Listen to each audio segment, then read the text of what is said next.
Hedi Argent was born in 1929 and lived in a suburb of Vienna, Austria, with her parents Max and Lisa. Hedi's father was a lawyer and her mother trained as a chemist before raising her. Although the family were Jewish, they weren't particularly practicing.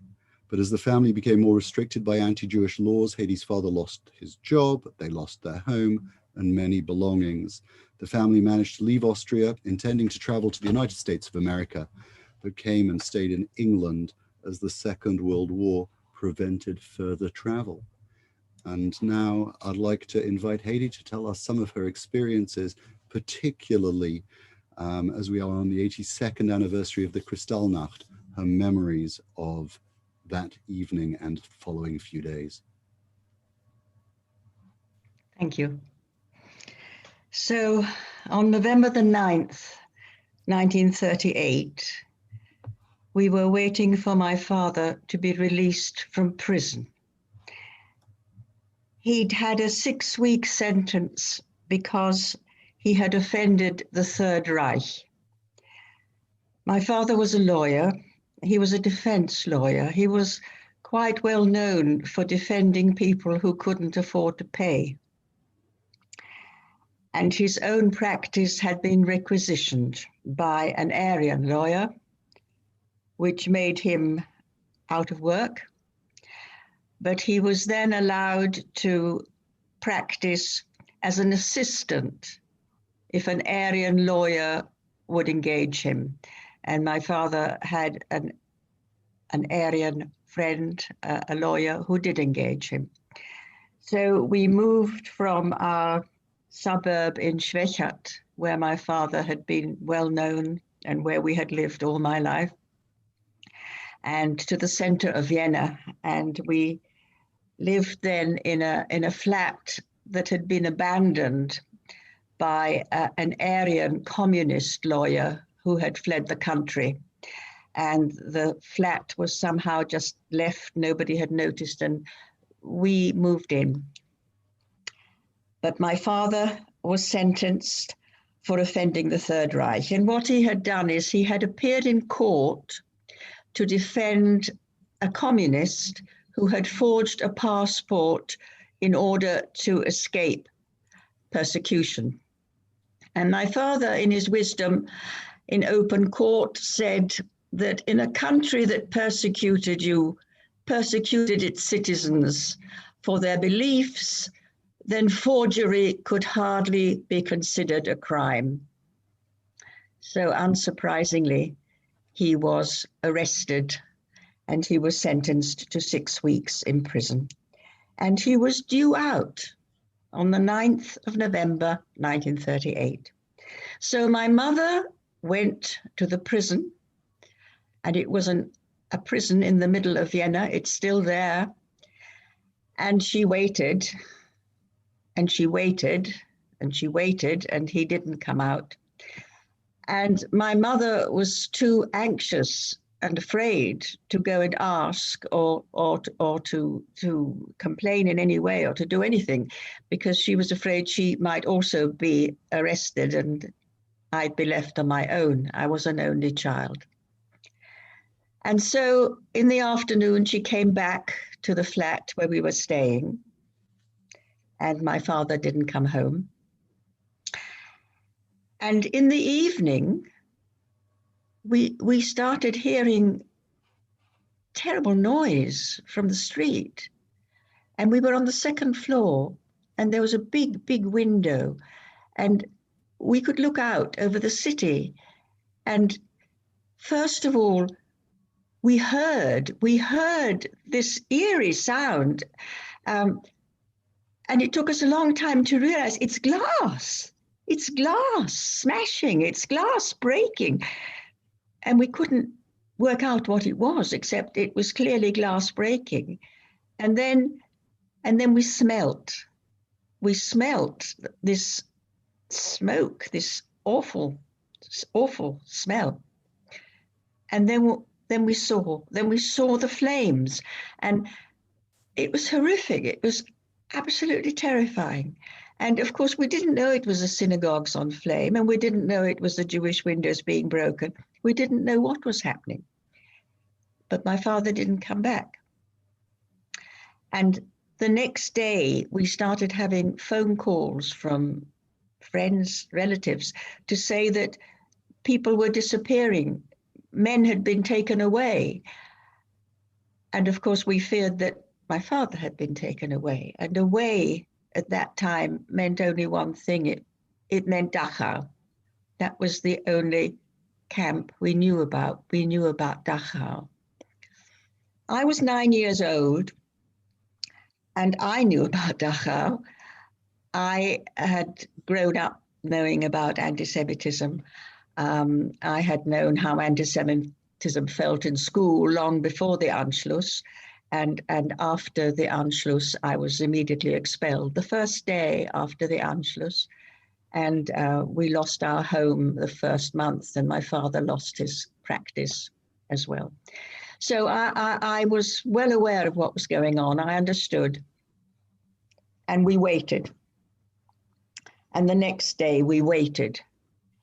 And he didn't come home. And the fires went on burning, and the glass went on shattering. The noise went on and on. It seemed like it was a different world that had suddenly opened up. And we went to bed the second night, and still no word from my father. And then on the third day, my father came home. And he looked emaciated, grey. He'd been beaten, he was bruised. But he was home. And this was his story. On Kristallnacht, on the first night of Kristallnacht, he was about to leave the prison. He had been discharged. He was about to leave, when a warden came up to him and said, "Herr Doctor, go back. It isn't safe. I will hide you." And he did. And this warden was somebody who had known my father as a defense lawyer defending poor people. And he saved my father. And I've never known his name. And I don't even know if my father knew his name.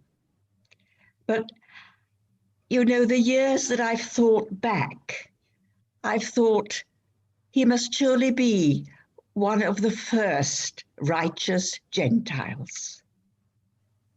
So that's the story of Kristallnacht in our family. Thank you very much indeed. If anybody has got just a couple of questions, Hedi, are you happy to answer a couple of questions? Yeah, of course. So if anybody's got a couple of questions, please raise your hands using the hand raise option in the participants section. It's in the 3 dots in the participants. They ought to make it much clearer in Zoom. But if you do that, I'll happily give you the microphone for a second.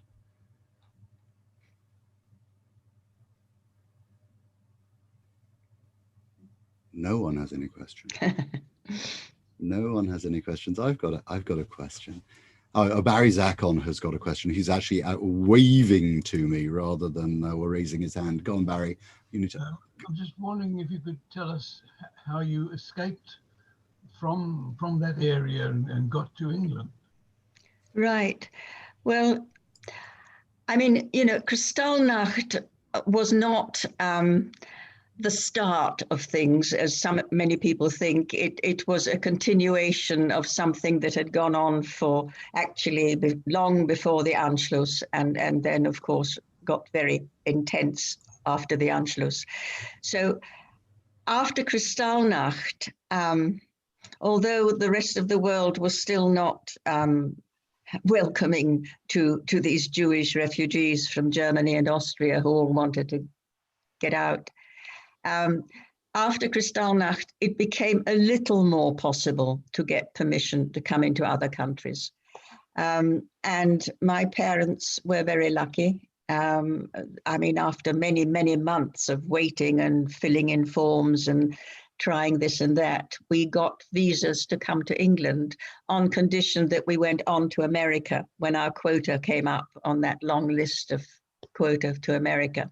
But if we never had to go on to America because the war came and we couldn't travel anymore. So we were able to stay in England and got English nationality.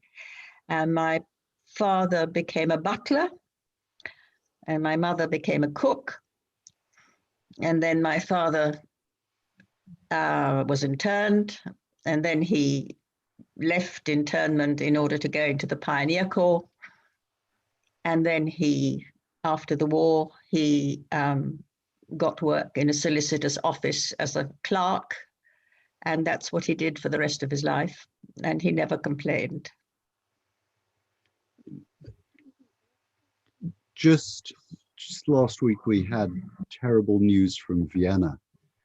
And I was wondering, when you think of Vienna, you know, have you been back there? What are your attitudes to the Austrians? And what did you think about in Vienna last week when there was this atrocity? And we're not quite sure exactly what was the target, but it was a terrible event.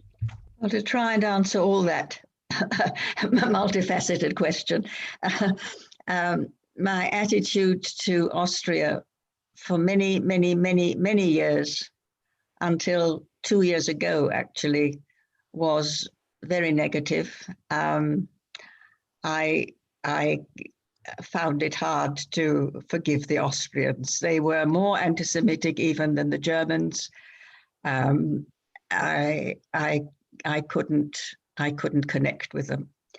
But 2 years ago, a young group of 4 young people, 2 men, 2 women, from Vienna, from Schwechat, which is the suburb where I grew up or lived until I was 9, got in touch with me in a very convoluted way, but they found me, they got in touch with me.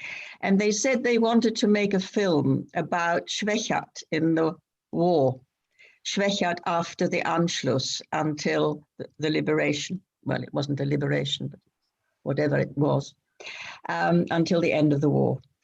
And they came to England, young people, very enthusiastic to get things right. And they made this film about the people of Schwechat and what they did in the war and how they treated the Jews and how they treated foreigners of all kinds. And there was a labor camp in Schwechat. In fact, there was an out camp from Mauthausen in Schwechat. And they made this film very, very truthfully. And it was amazing. And they're showing it in schools, and they've had some government backing for it. And I am so overwhelmingly impressed by these 4 young people who are trying to get it right, that it has helped me to kind of have another look at Austria, and I'm feeling much more positive than I did. And so with the atrocity the other day? Well, the first thing I did was to write to those 4 young people to make sure they were all right. Really? They are really such good people. In fact, I'm having 2 Stolpersteine put down in Vienna, and I'm too old. I don't want to go back there. And these 4 young people are going to represent me when the setting is done, So which I'm very, very pleased with. For people who are unfamiliar with Stolpersteine, and in a moment I'll find a couple and put them up on the screen. But these are little brass cobbles which are placed in the street, on which are written the names of, originally it was just the Holocaust victims, the direct people who were sent to the camps, but now some of the righteous Gentiles are put in there, and people who fled from their homes. So we recently did one for my great-grandfather in Wiesbaden, and it's the Wiesbaden shawl, his shawl that you can see burning in the background on my picture there. So we put up a Stolperstein there, one of the memorial brass plaques, stumbling stones, so that as people go about their business or as they're walking through the streets outside the houses where people used to live, they can see that there were Jews there. And while our windows have been destroyed and lives were taken away, their presence should not be forgotten. Hedi, I'd like to thank you very much, and I'd like to thank you for sharing not only the tragic side of your story, but also the idea of the righteous people who did good things. It's one of those not so forgotten messages now, because we've begun to address it and to recognize those who did remarkable good, often at risk to their own lives, in order to save others.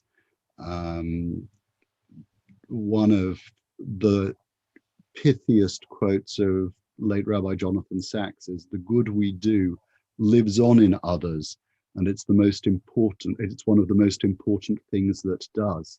I mean, the people who have given others the opportunity to live and our ability to carry those memories with us validates and gives immortality to their lives.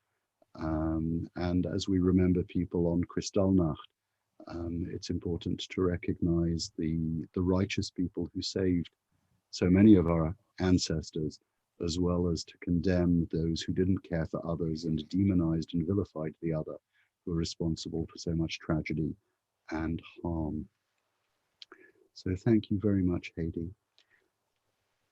We may have read in the Chronicle, I was delighted to learn that a wonderful young member of our congregation, Gili Nachshen, had composed a piece for his GCSE, which is being played as part of the Zierenberg Kristallnacht Commemoration. And if I can find him, which Gili Nachshen, there you are. If I ask you to unmute, can you unmute yourself? There you are. Excellent. I shall spotlight you. And now you can tell everybody a little bit about the piece that you've composed. Thank you, Rabbi Lawrence, and thank you, Hedi, as well. So we're shortly going to hear this piece of music which I wrote, a Zierenberg Shabbos, which tells the story of a Shabbat that could have happened anywhere in Nazi Germany or Europe at the time. During its composition, which was an emotional experience in itself, I had several sources of inspiration, including the music of Fiddler on the Roof, Schindler's List, and the general style of German folk music. As well as this, I imagined Jewish life in the town of Zierenberg in Hesse, Germany, and tried to tell the story as if it were set there. This is the town where my grandmother's paternal family had been living for 600 years. On the night of 8th of November, 1938, my great-great-grandfather, Jacob Schartenberg, was dragged from his house, beaten up, and left unconscious in the street to be taken to Buchenwald concentration camp the day after. This piece is in his memory, and the memory of the whole Schartenberg family. It's also in memory of my grandfather, John Sadlick, who passed away in March, and also lost many of his family members in the Shoah. How befitting that 82 years later on the same date, my music should have been played by a live ensemble as part of Zierenberg's annual Kristallnacht Commemoration. Unfortunately, due to COVID, this had to be cancelled, but the ensemble in Zierenberg have recorded my music in the local church, which we'll soon hear. I had written a full narrative to go along with the piece, but unfortunately we don't have time for it this evening. However, the piece is in sections which you can try and listen out for to try and tell the story in your mind. The first few sections are the build-up to Shabbat and the walk to shul, getting slowly more hectic and rushed. Then you'll be able to recognize the familiar tune of Ba'amud Anan, with the community singing together as one. Then comes the attack, the dispersion, and the crying out. Harsh, painful, and despairing. The music ends, however, on the same chord it started on, as a note of hope for the future. Thank you very much, Gili. And just to let people know, the pictures that I have put in the background are, they begin with ones from Zierenberg and from some of Gili's family, but then I've just added some other Kristallnacht pictures into the video. they do not correspond particularly with the flow of the music that has just been described, and I apologize for that, and look forward to reworking it with some more appropriate thoughts a little bit later. But let me share this with you now.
So thank you so much, Gili, for composing that, and to all members of your family who helped me with some of the family photographs and the link so that we were able to play it here in honor of your family members and in remembrance of the Kristallnacht this evening. Let us just conclude with the memorial prayer for those who perished in the Shoah, and here it is. And I shall share that again, and then we will have another opportunity together to recite the surrogate for the Kaddish that we're able to say at these difficult times.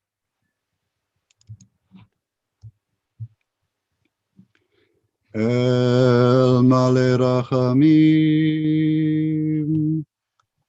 That's the wrong one. El Male Rachamim Shochen B'Maromim Hametzei Menucha Nachon al Kanfei Hashchina B'Malot Kedoshim Utorim Kuzar Kiam Mazirim Et Nishmot Sheishet Milyonei Acheinu Ve'achyoteinu HaKadoshim V'Atorim Shumatu ושנהרגו, ושנשחטו, ושנשרפו, ושנטבעו, ושנחנקו על קידוש השם, על ידי הצפורים הנאצים ועוזריהם, יימח שמם וזכרם. בעבור שאנו מתפללים בעד עילוי נשמותיהם, בגן עדן תהיה מנוחתם, לכן בעל הרחמים יסתירם בסתר כנפיו לעולמים, ויצרו בצהריים את נשמותיהם, אדוני נחלתם, וינוחו בשלום על משכבותיהם, ונאמר אמן. The Kristallnacht prayer. O Lord, and Lord of our ancestors, of Abraham, Isaac, and Jacob, Sarah, Rebecca, Rachel, and Leah, on this solemn anniversary of the Kristallnacht, we remember the souls of the 91 who died, the 30,000 who were seized and sent to camps, the hundreds of seriously wounded, and the thousands of families who were traumatized. We remember the 267 shuls and the 7,500 shops and the ravaged communities. We remember the windows that were shattered into broken glass and the Torah scrolls, books, and property that were reduced to dust. We remember with sorrow the participation and the indifference of the majority, and the courage and humanity of the minority who resisted the savage escalation of anti-Semitism. We pray, O Lord of compassion, that the souls of the innocent will rest in the protection of your eternal presence, and that our communities will be restored, and our new generations will grow to stand proudly in memory and witness and resolve for the continuing celebration and sanctification of your holy name. May your judgment fall upon those who perpetrate acts of discrimination and violence, and upon those who stand by. May you open the eyes of those who do not apprehend the escalation of stereotyping into scapegoating, into vilification, into dehumanization and demonization, from taunting to humiliation, from beating to bloodshed, from the banning of ideas to the burning of books and of property to the burning of families, from the laws of Nuremberg to the lawlessness of Kristallnacht and the genocide of 6 million. On this solemn 82nd anniversary, we remember. May God strengthen us and our nation. May he fortify all peoples of this earth to stand up for what is right and not stand idly by. May God bless and reward the decent men and women on all sides who campaigned for what was right and for our freedoms. May God have compassion upon the souls of the innocent and the victims. May they rest in peace. May we never forget. And let us say, Amen. Amen. Please join again in reciting the the prayer that we can say as a memorial in the absence of being together in a minyan to say the Kaddish. And say it with me. Va'ata yigdalna koach Adonai kasher dibarta lemor v'hitkadilti v'hitkadishti v'nodati le'enei goyim rabim v'yadu ki ani Adonai Yehi Shem Adonai Mavorav Olam Osei Shalom Bimromav Osei Shalom Aleinu V'al Kol Yisrael Amen. So, thank you again, Hedi. Thank you very much to Dorothy and to your lovely family, and we wish you every blessing, of course, in John's memory. And I wish you all a safe evening, and thank you very much for joining us.